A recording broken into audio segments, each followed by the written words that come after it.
Hard starting ba ang CLX 700 mo? Katulad ngayon, ayaw mag-start, di ba? Kahit ano gawin mo, ganyan din ba yung nagiging problema mo sa CLX 700 mo? Watch mo tong video, tuturuan kita kung paano i-troubleshoot yan sa napakamurang halaga. So, kailangan lang buksan mo yung upuan mo, yung upuan ng CLX mo.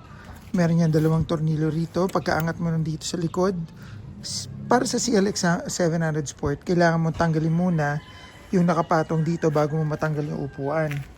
Ito yan, tsaka ito. Madaling i-figure out yan.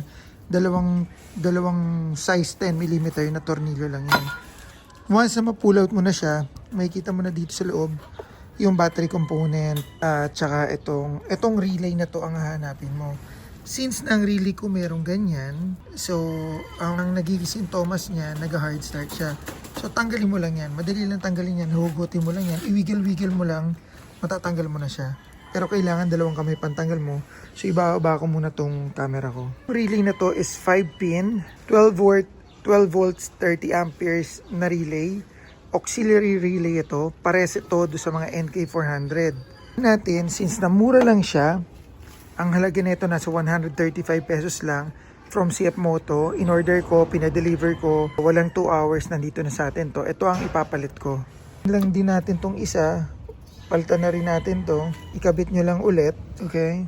So the moment na ikinabit nyo yun, mararamdaman nyo agad gumagana agad yung fuel pump niya. Ayan. So minsan kasi, minsan akala natin fuel pump may sira pala. Relay lang muna. So yan lang yung papalitan natin. So kanina, di ba, ang hirap mag-start. So may narinig kayong whirring sound. Ibig sabihin yun na yung fuel pump na gumagana. One click na. So yan yung pinakamurang paraan kung paano magamot hard starting na CLX 700 natin. So sana nakatulong sa inyo itong video na to. Naka CLX 700 owners natin dyan.